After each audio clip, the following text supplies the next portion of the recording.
मैं रितिका वर्मा। आज हम सभी के बीच में कल्याणी शाहदेव जी हैं। आज हम सभी उनसे मिलते हैं और उनकी जीवन से जुड़ी कुछ बातें और इस पुस्तिका से कुछ जुड़ी हुई बातें हम सभी उनसे करते हैं। तो आइए कल्याणी जी, आपका बहुत स्वागत है। धन्यवाद। आपसे एक प्रश्न है कि जो ये कशिश पुस्तिका है, ये आपने क्यों लिखा और इसको लिखने के लिए आपको मोटिवेट कौन किया? हाँ, किताब तो लिखनी ही थी, जी। किताब लिखने की ख्वाहिश थी बचपन से। और लेकिन कहते हैं ना कि एक वक्त होता है, हर हर चीज के लिए एक वक्त तय है। तो कशिश के लिए यही वक्त तय किया गया था। और मेरे घर में सभी लोग चाहते थे कि मेरी लेखनी को एक ये पड़ाव भी मिले। और हमारी माँ, उनकी बहुत ख्वाहिश थी कि हमारी किताब छपे। और मेरे जितने भी मेरे जितने शुभचिंतक हैं, मेरे अपने, मेरे रिश्तेदार, और जितने भी काव्य पाठ के लिए जब हम कहीं जाते थे, वो भी कहते थे कि कल्याणी अब एक किताब आनी चाहिए। तो फिर एक योजना बनाई और 2-3 महीनों में तैयारी किया। और फिर कशिश आप सबके सामने है। जी, बिल्कुल। ये जो कशिश पुस्तिका है, ये नाम तो बहुत अच्छा है इस पुस्तिका का। तो आपके मन में कैसे विचार आया कि इस पुस्तिका का नाम कशिश ही रखें?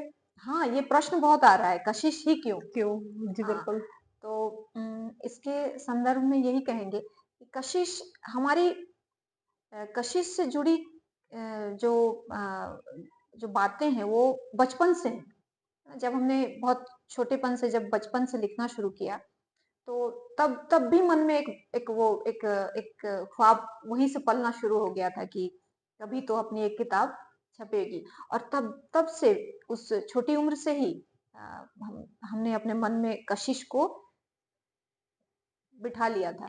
जब भी हमारी पहली किताब छपेगी, जो हमारा हमारी पहली कविता संग्रह होगी, वो कशिश नाम से ही आएगी। तो बिल्कुल। ये ऐसा था, कुछ ऐसे किसी ने कोई सलाह नहीं दिया या एकदम से हमने कशिश नाम नहीं रखा।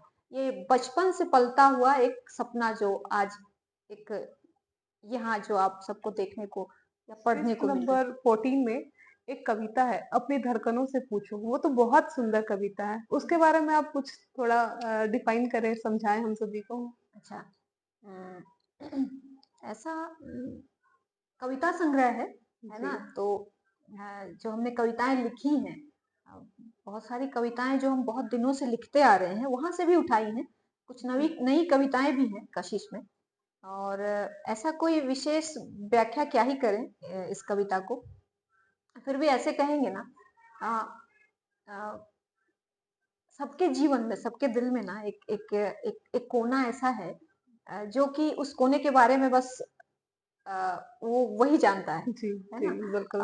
बिल्कुल। और कभी-कभी कुछ अनकही बातें जीवन में रह जाती हैं। तो एक कवि का तो यही काम है कि वो लोगों के भावों को जी, बिल्कुल। बिल्कुल चुनकर सुन उठाकर के और अपनी भाषा में ये वो दुनिया को, उस भाव को दिखाता है। तो ऐसा ही है, कभी कहीं कोई ऐसा मिला होगा, अ, दिखा होगा, उसके मन में ये बात दिखी होगी, कि है कुछ ऐसा उसके अंदर जो शायद वो कह नहीं पाया है किसी से। और लेकिन ये आप इससे एग्री करेंगी कि ऐसा सबके जीवन में है। जी, एक एक बिल्कुल। हाँ, एक बात ऐसा है जो अंदर है, जो नहीं हुँ। कहा, कहीं कह नहीं पाया है वो, है ना? उसको वो अंदर, अपने अंदर छुपा कर जी रहा है। तो ये कविता कुछ वैसे ही समझ लें। जी, बिल्कुल, मैंने तो ये बुक पढ़ी है जी। और इसमें सबसे अच्छा मेरी धड़कनों से पूछो, जब मैंने ये पढ़ा तो मुझे तो ऐसा लगा ये तो मेरे लिए लिखा गया है। अच्छा। तो आगे क्या आपका विचार है, भविष्य में कुछ ऐसी योजना जिस पे आप वर्क कर रहे हैं या फिर करेंगे, या फिर कुछ नॉवेल या पुस्तिका हम सभी को पढ़ने के लिए मिलेगी भविष्य में? योजनाएँ तो कई हैं। जी, योजना तो हम बनाते हैं, जी, लेकिन उसको अ, वो कैसे पटल पर आए, ये योजना ईश्वर की होती है। जी, बिल्कुल। हमें मेहनत करनी है, जी, हम मेहनत बिल्कुल। कर रहे हैं। और फ़िल्में बनानी है, फ़िल्में बना हम बनाते रहना चाहते हैं। और सच कहें तो अब किताब में भी हम बहुत ज़्यादा गैप नहीं चाहते। हमने हमने ज़िक्र भी किया है कशिश में जी, बिल्कुल। कि इस बातचीत में ना हम इस विषय को भी हम इंक्लूड करना चाहते हैं। कशिश हमारी पहली कविता संग्रह है ना? और हम हम इसको आप सबके समक्ष लेकर आए हैं, तो कई त्रुटियाँ दिख सकती हैं, ज़रूर होंगी, है ना? और हम चाहते थे ना कि आपके बीच में रहते हुए इनको हम सही करें, जी, आप बिल्कुल। लोगों के ज़रिए ही इनको सही करें। तो हाँ, निकट भविष्य में बहुत लंबा किताब के लिए इंतज़ार नहीं करना पड़ेगा। फ़िल्में भी देखने को ज़रूर मिलेंगी, जी, है बिल्कुल। ना? ये ऐसे कार्य हैं कि इसमें थोड़ा समय लगता जी। है ना? और नोबेल के बारे में हमें अभी हम नहीं कह सकते। कभी ऐसा एक संजोग बनेगा तो हो सकता है। बॉलीवुड में जी, हमने बिल्कुल। मूवी भी बनाई है, तो उस मूवी का क्या नाम है? हमारी जो पहली शॉर्ट जी, फ़िल्म उसका नाम है रानी अपने बाबा की, जी, जिसमें हमने एक छोटी एक बच्ची है, 13-14 साल की एक बच्ची है और एक प्रथा है बाल विवाह की जो प्रथा है। जी, हमारे अ, देश में तो वो जी, काफ़ी है। हाँ, बिल्कुल और उसमें एक बच्ची है जो कि जिसको कि बड़ा बनने का सपना देखा है उसने और उसके माता-पिता का सहयोग भी है। लेकिन जीवन में कुछ ऐसी परिस्थिति आती है कि उसको उसके माता-पिता को विवाह के लिए उसको करना पड़ता है। विवाह के लिए वो बच्ची को कहीं तय कर दिया जाता है और वहाँ कैसे वो उस परिस्थिति से बाहर निकलती है और जी, बाल विवाह क्यों नहीं होनी चाहिए इसके ऊपर ये फ़िल्म है। जी, बहुत और बढ़िया। दूसरी फ़िल्म है दमड़ी जो काफ़ी पसंद की गई हमारे झारखंड में और बाहर भी। जो एक पॉकेट फ़िल्म है वहाँ हमने रिलीज़ किया था इसको। जी, बेस्ट फ़िल्म का एक इसको बेस्ट फ़िल्म के लिए भी चुना गया फ़िल्म फेस्टिवल में। तो यही है ये तो दोनों बहुत फ़िल्म। बहुत बढ़िया बात है। जी। ये जो आपकी मूवी है, हुँ। ये अगर हम सभी को देखनी होगी तो ये इसका लिंक या फिर ये मूवी कहाँ देखेंगे हम लोग? एक तो हम रानी अपने बाबा की जो हमारा यूट्यूब चैनल है सेलिब्रिटी साहिब वहाँ देख सकते हैं। जी, रानी अपने बाबा की और दमड़ी आप पॉकेट फिल्म में जाकर सर्च करके देख सकते हैं। जी, आप दमड़ी सर्च करेंगे तो आपको देखने को जी। मिल जाएगी। आपके भविष्य में क्या योजना है? क्या हम सभी को इसी प्रकार कोई मोटिवेशनल मूवी देखने को मिलेगी? हाँ, फिल्में तो बनानी ही है। फिल्में एक बहुत बड़ा एक हमारा शौक कह लें या एक एक ये भी हमारा एक बचपन से ही एक फिल्म मेकर होना हमारा एक सपना रहा है और अब ये हम फिल्मों के ज़रिए जो फ़िल्में बन रही हैं, इस ख्वाब को भी हम जी रहे हैं और हो सकता है कि निकट भविष्य में फिर कोई फ़िल्म हम प्लान करें और आपको देखने को मिले। जी।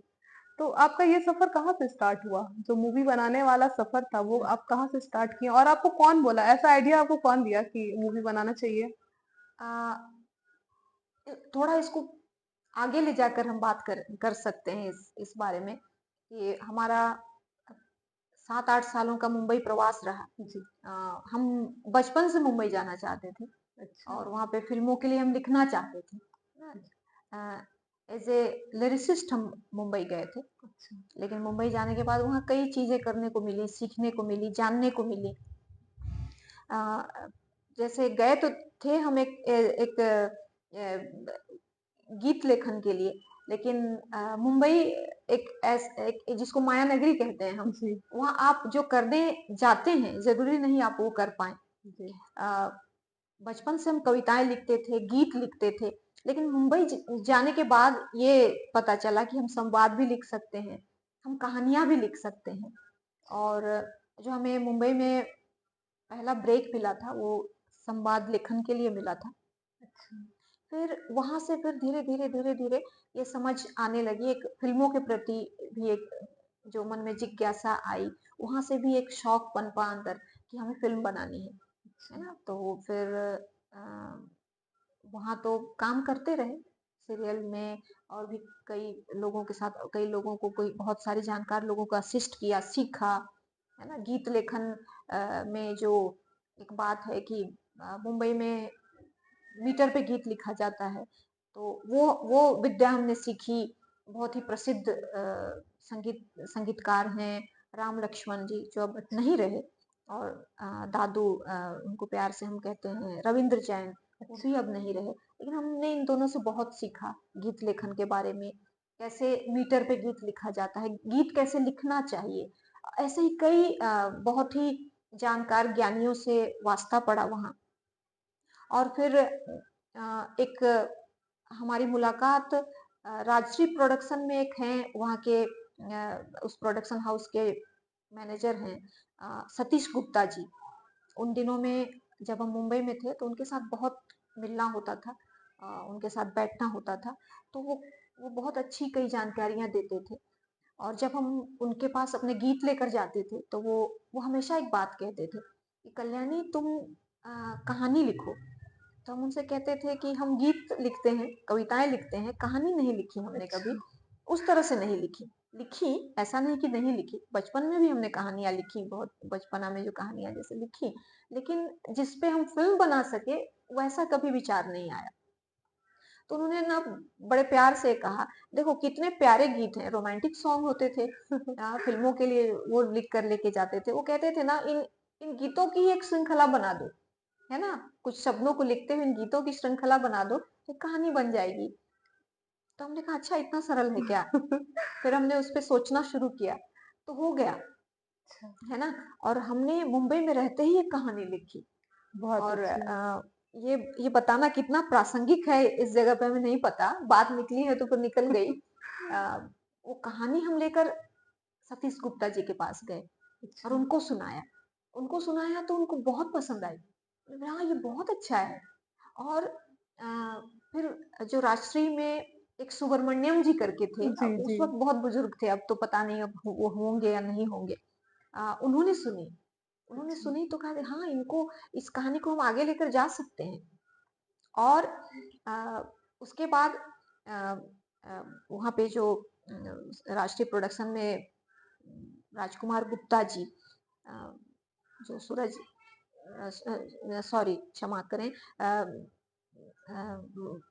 सूरज बड़जात्या के जो पिता हैं, अच्छा। राजकुमार बड़जात्या जी, उनको सुनाई गई। अच्छा।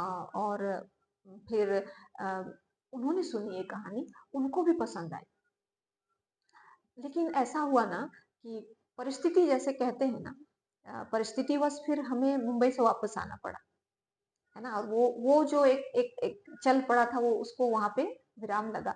लेकिन फिल्में बनानी है ना, ये जो एक बीज वहां पे मेरे अंदर जो बोया जा चुका था, वो अभी तक हाँ, वो कंटिन्यू है। रह गई। और फिर सोच लिया, फिर वो ना बाद में समझ में आया कि एक उसके लिए भी हमारे मन में एक एक अलग ही एक जुनून जैसा, जुनून, हाँ, ऊर्जा। जैसा जैसा कविताएं हो गई, एक गीत हो गए, वैसे ही फिल्में बनाने का भी एक अंदर से एक वो बहुत ज्यादा एक शौक जो अंदर था। तो रांची आने के बाद भी हम प्रयास कर रहे थे, और वो प्रयास जो हमारा वो कामयाब हुआ 21 में, 2021 में, जब रानी अपने बाबा की हमने बनाई, और लोगों ने पसंद किया उसको भी, रानी अपने बाबा की फिल्म भी लोगों ने पसंद की। और फिर 22 में हमने दबड़ी बनाई। जी, बिल्कुल। आगे भी ये सिलसिला चलता रहे। हम जरूर, सभी को जरूर, इंतज़ार रहेगा जी कि जरूर, नेक्स्ट मूवी भी हम लोग को देखने को जल्द मिले। आपसे बिल्कुल। बातचीत करके बहुत अच्छा लगा। मैं सभी दर्शकों से आग्रह करूँगी ये कशिश पुस्तिका अवश्य पढ़ें, और मैं अपने रिलेटिव को भी बोलूँगी, अपने जान-पहचान को भी बोलूँगी, और आपको उज्जवल भविष्य की बहुत-बहुत शुभकामनाएँ। आगे भी आप ऐसे ही करते रहें। बहुत बहुत धन्यवाद, और हमें भी आपसे बात करके बहुत अच्छा लगा। जी, धन्यवाद। Thank you so much. Welcome.